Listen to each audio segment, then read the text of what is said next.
ভারী বর্ষণ আর জোয়ারে দিনভর জলাবদ্ধ বন্দরনগরীর অনেক নিচু এলাকা, চরম দুর্ভোগে বাসিন্দারা। ঘূর্ণিঝড় মোরার আঘাতে চট্টগ্রাম কক্সবাজারে 40,000-এর বেশি বাড়িঘর ক্ষতিগ্রস্ত, প্রশাসনের তথ্য। পাহাড় ধসের আশঙ্কায় ঝুঁকিপূর্ণ বসতি সরিয়ে নেওয়ার নির্দেশ, 25টি ঘরে গ্যাস পানির সংযোগ বিচ্ছিন্ন।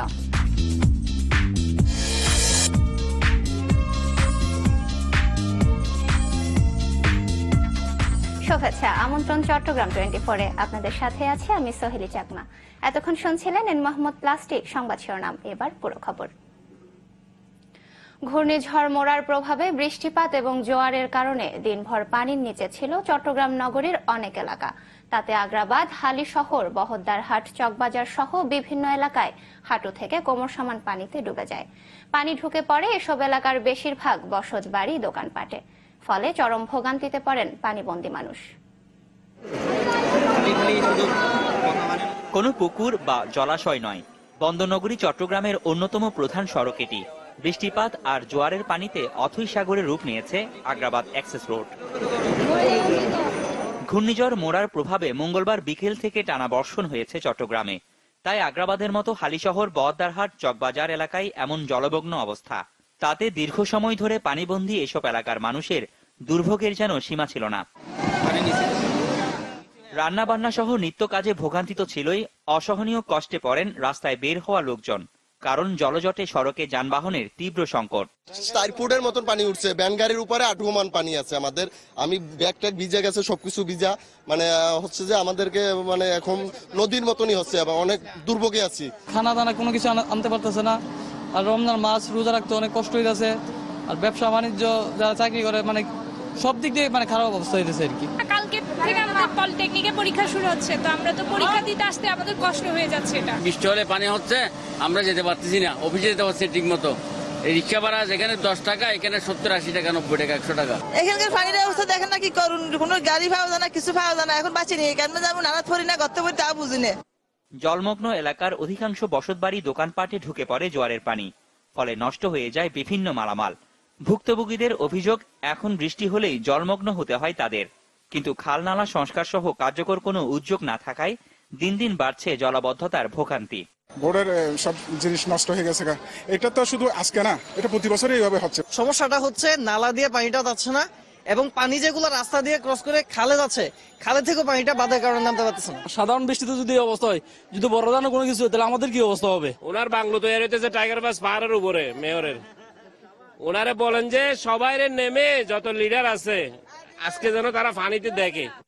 তবে এরপরও সিটি মেয়রের কণ্ঠে যথারীতি আশ্বাসের বাণী। চট্টগ্রাম সিটি কর্পোরেশনের পক্ষ থেকে আমরা আমাদের যতটুকু সম্ভব আমরা সর্বোচ্চ সহায়তা প্রদান করব, যাতে জনগণ কোনোভাবে ভোগান্তির শিকার না হন। সামনে বর্ষা, তাই বাড়ছে জলাবদ্ধতার শঙ্কা। এই কারণে শুধু আশ্বাস নয়, দুঃসহ এই সমস্যা থেকে মুক্তি পেতে কাজের দ্রুত বাস্তবায়ন চান বন্দরনগরীর মানুষ। রনি দত্ত, চ্যানেল 24, চট্টগ্রাম। দর্শক, আগ্রাবাদ থেকে যোগ দিচ্ছেন এমদাদ। এমদাদ, পানি কি নামতে শুরু করেছে? এখন কি অবস্থা? সোহেলি, আমরা আমাদের সংবাদটিতে যেটি প্রচারিত হয়েছে এবং গতকালকে থেকে যে জোয়ারের পানি এখানে ছিল, এখন পর্যন্ত কিন্তু পরিস্থিতির উন্নতি হয়েছে বলা যাবে না। কারণ এখনো আমরা দেখছি যে রাস্তার উপর পানি, এবং আমরা মূল সড়কেই আছি যেখানে প্রায় হাঁটু সমান পানি আছে, কোনো জায়গায় আরও বেশি।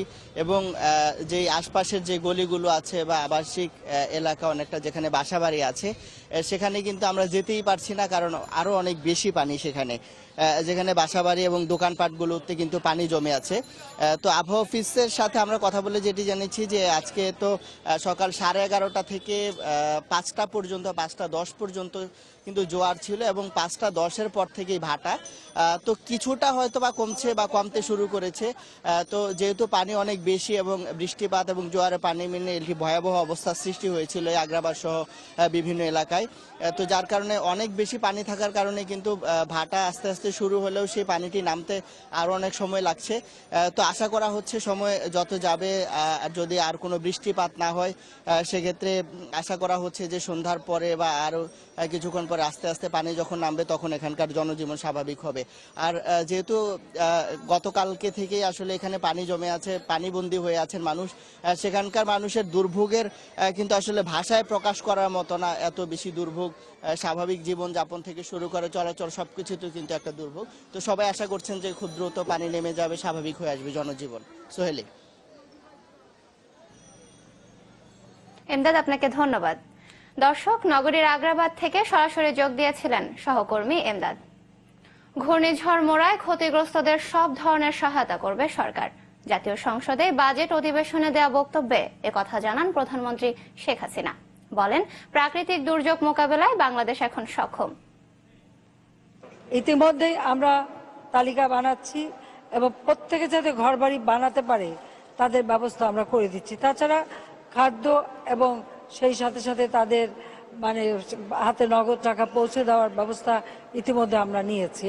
একদিকে প্রশাসনের পক্ষ থেকে, দুর্যোগ ত্রাণ মন্ত্রণালয়ের পক্ষ থেকে এবং আমাদের প্রধানমন্ত্রী মন্ত্রণালয় থেকেও যে আমরা সহযোগিতা করব।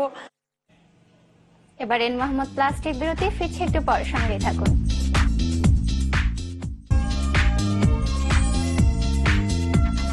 দর্শক দেখছেন চট্টগ্রাম 24। ঘূর্ণিঝড় মোরার আঘাতে সবচেয়ে বেশি ক্ষয়ক্ষতি হয়েছে কক্সবাজার জেলায়। জেলা প্রশাসন জানিয়েছে ক্ষতিগ্রস্ত পরিবারের সংখ্যা অন্তত 52,500। বসতঘর বিধ্বস্ত হয়েছে 35,500। 600 হেক্টরের মতো পানের বরজের ক্ষতি হয়েছে। আর সবচেয়ে বেশি ক্ষতি হয়েছে শাহপরীর দ্বীপ ও সেন্ট মার্টিন এলাকায়। ইতোমধ্যে ঘূর্ণিঝড় কবলিত এলাকায় 1,10,000 টন চাল আর নগদ 9 লাখ টাকা বিতরণের কথা জানিয়েছে জেলা প্রশাসন। পাশাপাশি 700 প্যাকেট খাদ্য সামগ্রী, 3000 কেজি চিরা ও 200 কেজি গুড় বিতরণ করা হয়েছে কুতুবদিয়া, মহেশখালী ও পেকুয়ায়।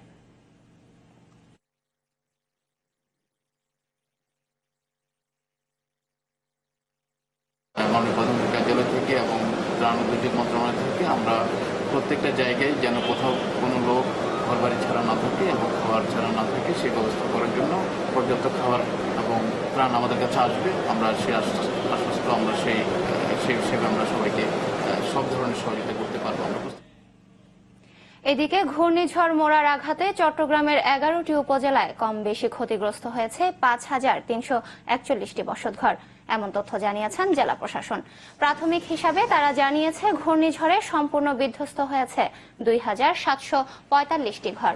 আংশিক ক্ষতিগ্রস্ত হয়েছে 2,596টি। এতে ক্ষতিগ্রস্ত হয়েছে 14,250 জন মানুষ। সন্দ্বীপ, সীতাকুণ্ডু, বাঁশখালী, আনোয়ারা, সাতকানিয়া, লোহাগাড়া, মিরসরাই, রাউজান, হাটাজারি ও বোয়ালখালী উপজেলায় এসব ক্ষয়ক্ষতি হয়েছে।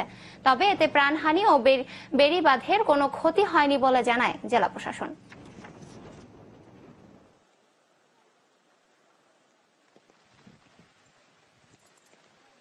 তালিকা করেছি আমাদের আংশিকভাবে এবং সম্পূর্ণভাবে ড্যামেজ এই বাড়িঘরের সংখ্যা প্রায় 5,000, হয়তো সামান্য কম বেশি হতে পারে। প্রাথমিক তথ্য এটা, পূর্ণাঙ্গ তথ্য আরও পরে পাওয়া যাবে। আমরা এটা পাঠিয়েছি সরকারের কাছে, সংশ্লিষ্ট মন্ত্রণালয়ে। আর 14,000-এর মতো লোক আমরা বলেছি যে এফেক্টেড হয়েছেন তারা, সেটা তালিকা পাঠিয়েছি। বরাদ্দ পেলে পরে আমরা নীতিমালা অনুযায়ী স্থানীয় প্রশাসনের মাধ্যমে তাদের সহযোগিতা করব।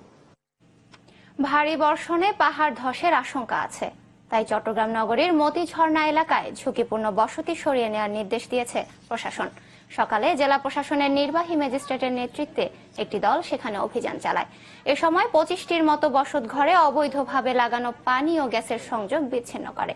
ম্যাজিস্ট্রেট জানান, এসব ঘর যেমন অবৈধভাবে গড়ে তোলা, তেমনি এখানে বিদ্যুৎ, গ্যাস ও পানির সংযোগও ব্যবহার করা হয়েছে অবৈধভাবে। এ সময় বাসিন্দাদেরকে এখান থেকে সরে যাওয়ার নির্দেশ দেওয়া হয়।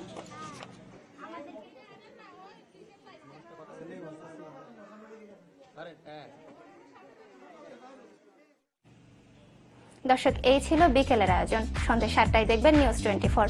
এতক্ষণ সাথে থাকার জন্য ধন্যবাদ সবাইকে।